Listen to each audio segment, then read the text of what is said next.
Sya'ban bulan beramal. Kalau siangnya puasa, malamnya apa yang dilakukan? Baik, kita tanya dalil dia. Maka para ulama-ulama salaf dulu, bahkan sejak zaman Nabi SAW, bahkan Nabi melakukannya, sahabat mengerjakannya, tabi'in menunaikannya, ulama menggarisbawahinya. Apa yang dilakukan? Mereka menghidupkan malam-malam Sya'ban dengan ibadah.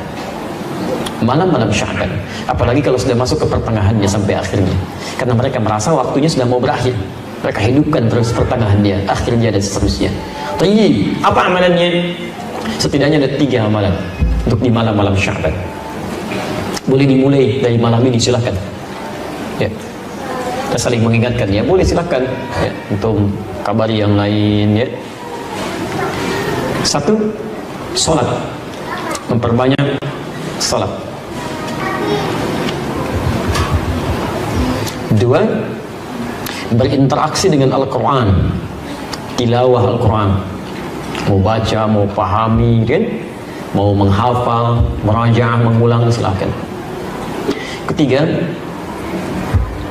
memperbanyak doa dan istighfar, memperbanyak doa dan istighfar.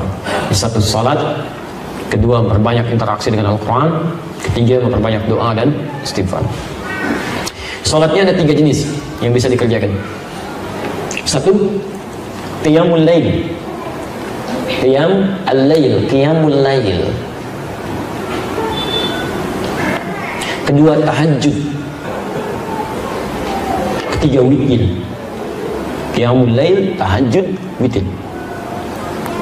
Baik, kalau secara bahasa, qiyamul lail itu semua salat yang dikerjakan di malam hari, salat pada malam hari.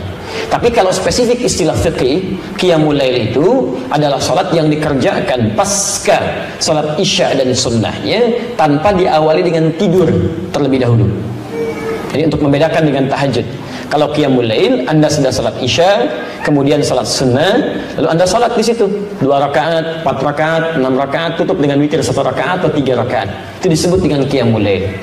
Di luar bulan Sya'ban, umumnya salat ini dikerjakan bagi orang yang belum tentu bangun di malam hari. Karena terlampau lelah misalnya, diduga tidak bisa bangun malam, maka dia salat terlebih dahulu sebelum tidur, tutup dengan witir sebelum tidur. Jelas ya?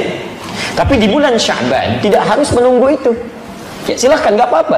Begitu selesai isya, salat sunnahnya, menjelang tidur Anda salat dulu 2 rakaat, 4 rakaat, kan? 6 rakaat, kemudian witir, dan boleh malamnya tahajud lagi setelah Anda tidur, silahkan, gak ada masalah ya.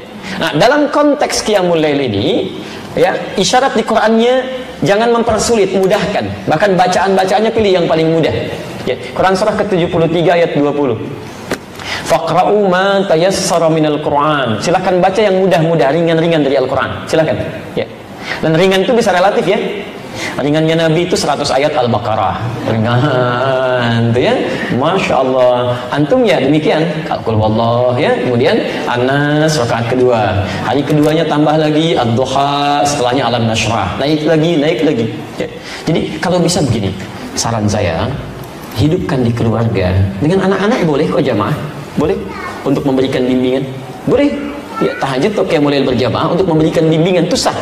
Seperti Nabi pernah menjadi imam bagi Abdullah bin Abbas radhiyallahu taala anhuma salat malam.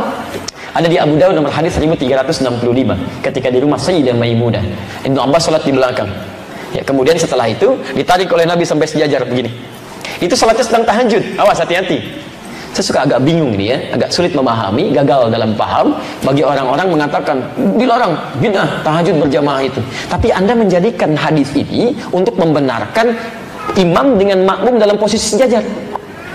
Jadi kalau ada satu imam, dan pasti imamnya satu ya, kemudian ada makmum 1 orang, makmum berdiri di sini, Anda katakan posisi imam dengan makmum itu sejajar begini. Pernah dengar ini? Sah, boleh. Apa hadis, siapa dalilnya? Karena Ibnu Abbas pernah sholat bersama Rasulullah, kemudian ditarik oleh Nabi supaya sejajar begini. Anda menjadikan hadis itu untuk dalil sejajar dalam shaf. Tapi kenapa Anda kemudian lupakan kalau sholat itu sedang sholat bersama qiyamul lail, tahajud? Jadi ini menunjukkan kebolehan tahajud berjamaah. Apa tujuannya? Barangkali 1, untuk membimbing, mengajarkan. Kalau dalam konteks bimbingan dan mengajarkan seseorang untuk bisa mendapatkan kenyamanan dalam tahajud, itu boleh dilakukan, silakan, gak ada masalah. Kenapa nggak Anda hidupkan? Mungkin anak-anak yang belum kenal Qiyamul Lail, supaya terbiasa dengan tarawihnya nanti, silahkan bangunkan.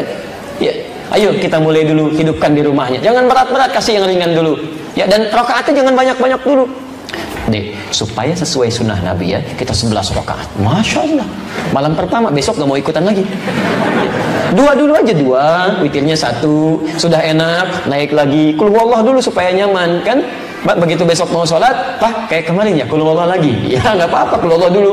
Besok Pak, kok Qul huwallah mulu, naikin dong. Ad-duha 4 rakaat, 6 rakaat, 11 rakaat. Begitu akhir bulan Sya'ban dia terbiasa. Begitu masuk Ramadan, bukankah ada sholat yang dikerjakan dengan berjamaah pasca sholat Isya dan sunnahnya? Sholat apa itu? Tahu?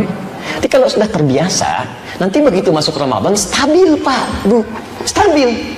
Bukan cuma di awalnya sampai akhir, karena sudah terbiasa, ada kenyamanan di situ, sholat tenang, nyaman, awal sampai dengan akhir. Tapi kalau nggak biasa, umumnya itu numpang kaget aja, numpang rame tuh, ada jamaah hore, jamaah kagetan, rame. Di begitu awal puasa, bang, rame ke masjid semua. Dia, masya Allah, rame. Tapi karena nggak pernah terbiasa sebelumnya, awal-awal bubar sampai keluar pintu An-Nur. Begitu pertengahan terjadi kemajuan, sapnya maju ke depan. Sampai akhir Ramadan. Ini karena nggak pernah dibiasakan, kan? Jadi awal ayo coba kita bangun semangat yang sama. Ya, malamnya, yuk bangun tahajud, tunaikan tahajud, maksimalkan. Jadi kalau sudah enak seperti itu, masya Allah.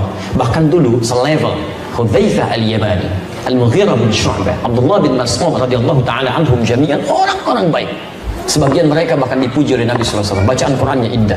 Itu datang kepada Sayyidah Aisyah radhiyallahu taala anha, rahmatullah. Di hadis riwayat Al-Bukhari, nomor hadis 2008 sampai nomor hadis 2012. Kaifa kanat salatu Rasulillah sallallahu alaihi wasallam? Ya Sayyidah Aisyah, bagaimana sih salat malamnya Nabi? Saking inginnya mengetahui salat malamnya Nabi. Kata Sayyidah Aisyah, perhatikan, ini yang paling menarik. La tas'al an husnihinna wa tulihinna. Gak usah ditanya tentang bagus dan panjangnya salat Nabi. Cukup diketahui saja. Penasaran, diikuti di belakangnya. Di belakang Nabi SAW sholat. Masya Allah, sholatnya tuh kata Hudzaifah al-Yamani, indah, gitu, tenang sholatnya. Rakaat-rakaat itu, rakaat pertama, kedua, setelah itu istirahat dulu, berzikir, Allahumma innaka afuwwun tuhibbul afwa fa'fu anni. Indah, enak. Sesuatu yang ditunaikan dengan tenang, nyaman, ada jeda sejenak, disebut dengan tarwihah. Jamaknya disebut dengan tarawih. Tarawih itu sifat, bukan nama sholatnya, sifat sholatnya. Jadi ketika disebut tarawih, dipopulerkan oleh ulama, ingin memberikan kesan bahwa sholatnya Nabi itu tenang, tidak buru-buru, nyaman. Bisa nggak terbayangkan Pak, 11 rakaat sampai hampir menjelang fajar, saking nikmatnya. Ini Nabi, Rasul, ahli surga, dekat dengan Allah, dijamin masuk surga, bebas dari kesalahan, 11 rakaat sampai menjelang fajar, tenang. Ini Anda Nabi bukan, Rasul bukan, belum jadi ahli surga, belum tentu dekat dengan Allah, 23 rakaat, 7 menit. Allahu Akbar, Allahu Akbar, Allahu Akbar, itu luar biasa. Itu Masya Allah, ulama-ulama salaf dari zaman sahabat, tabi'in dan setelahnya, itu selalu menghidupkan malam Sya'ban, pertengahannya apalagi, sampai ke akhirnya. Karena merasa bahwa ini akan berakhir nih, jarang-jarang bisa dihidupkan. Ada yang salat, tahajud, qiyamul lail, baca Quran, Masya Allah, dihidupkan oleh mereka. Ya, dihidupkan. Dan ada yang memanggil ayo orang lain untuk ikut sama-sama, hidupkan malamnya. Ya, bukan dalam konteks ikut mengadakan ini itu, bukan ya, tapi dalam konteks menghidupkan malamnya, diajak orang lain, ayo coba hidupkan. Ada yang ke masjid, ada yang di rumah ya, baca Quran macam-macam, ada yang Yasinan, ada yang Baqarahan, Ali Imranan, An-Nisaan ya, Al-An'aman, Al-A'rafan ya. Ini tidak harus Anda batasi. Malam nisfu Sya'ban, pertengahan Sya'ban, ini sunnahnya cuma Yasin aja ya, sekian kali, yang lain tidak. Itu tidak tepat. Silakan Anda mau baca ayat apa saja, silakan. Gak ada masalah di sini. Anda baca Yasin, silakan. Al-Baqarah, silakan. Ali Imran, silakan. Silakan populerkan. Nanti antum mau baca apa? Saya Baqarahan, Masya Allah. Antum Ali Imranan, Masya Allah. Antum Al-An'aman, Masya Allah. Yang soal apa? Yasinan. Sudah selesai. Baca, pahami isinya, amalkan isinya. Itu poinnya. Jangan dibaca sekian kali, tapi nggak paham artinya. Ya, itu walaupun ada pahalanya, tapi maknanya nggak kita dapatkan dalam kehidupan. Jadi jangan meributkan sesuatu yang memang esensinya tidak kita ketahui, pelajari dulu. Ya, tidak dilarang Anda menghidupkan malam Sya'ban. Yang keliru itu menjadikan malam itu untuk menunaikan sesuatu yang tidak ada tuntunannya. Jadi Anda ngajak orang dengan cara yang salah, itu nggak boleh. walaupun perbuatannya baik. Dulu pernah ada masa orang-orang sudah mulai malas untuk menunaikan ibadah, maka diajak oleh para ulama. Tapi sebagian ada yang mengajak dengan cara yang salah, memunculkan hadis-hadis yang tidak dikenal riwayatnya. Ya. Pernah dengar ini, orang sholat di malam pertengahan Sya'ban, nisfu Sya'ban, sholatnya 100 rakaat, kan? Dan sholatnya begini, bacanya ini dapat pahala sekian. Pernah dengar? Ya, ada riwayatnya, dan itu bukan palsu hadisnya, bukan palsu, tapi palsu banget. Itu mana Nabi nggak ada. Di kitab hadis palsu pun nggak ditemukan, nggak ada, karena dulu nggak ada gitu kan. Jadi Anda tidak dilarang kalau ingin menghidupkan malam Sya'bannya, tapi tidak harus melakukan sesuatu yang tidak ada dasar dalilnya. Itu aja poinnya. Ya, kalau ingin menunaikan ibadah silakan, gak ada masalah. Bahkan Syekhul Islam Ibnu Taimiyah mengatakan orang-orang mulai ke masjid, ada yang berjamaah sholatnya malamnya, tapi bukan hanya sesekali, bukan berarti dirutinkan begitu, tidak. Ya, jelas ya. Baik, jadi hidupkan malamnya, hidupkan siangnya.